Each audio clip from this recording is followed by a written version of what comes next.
Naniniwala din po ba kayo na kailangan natin ng multiple sources of income for us to retire young? Kaya ito, after ng office work ko, meron pa tayong dalawang online job na work from home.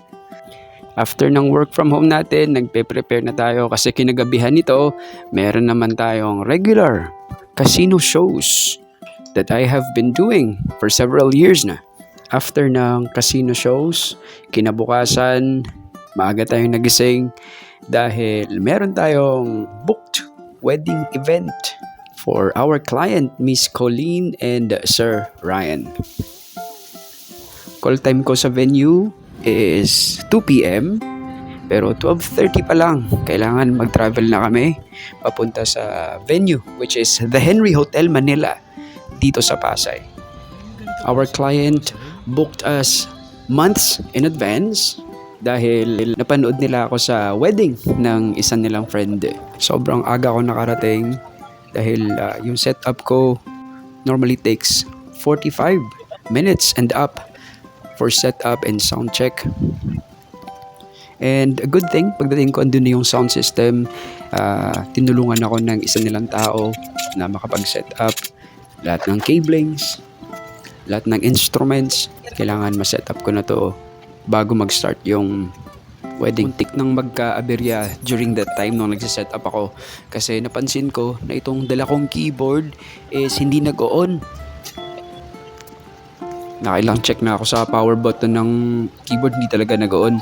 Tapos pati yung adapter, tinanggal ko na sa switch, tsaka tinurn on ko ulit, hindi talaga siya nag-turn on. Mabuti na lang always tayong ready.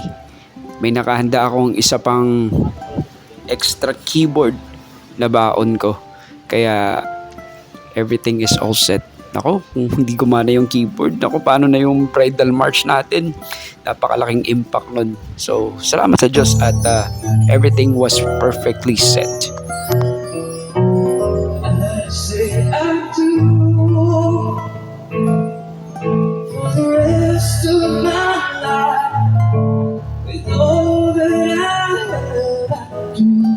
We are all set. So 40 minutes before ng garden wedding, kailangan mag-prepare na ako. And ang motive natin is pastel colors. And here is our entourage.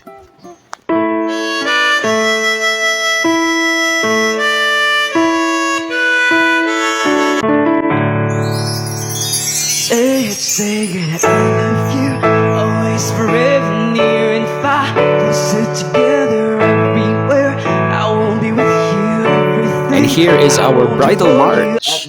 Welcome our bride, Miss Colleen Manga. I say I do. All the rest of my life, with all that I have, I do. And it was a magical moment. If you want to book me for your weddings and events, contact nyo lang po kami sa email and phone number. We will be providing you our full proposal. Andun na yung kontrata at yung mga bagay na kaya kong gawin at yung list of songs. So after ng garden wedding, diretso pack up na ako ng mga instruments ko from cablings to keyboard, stand, at saka dali-dali na kaming pupunta sa reception area for the full reception performance. So thank you for watching and wait for the part 2.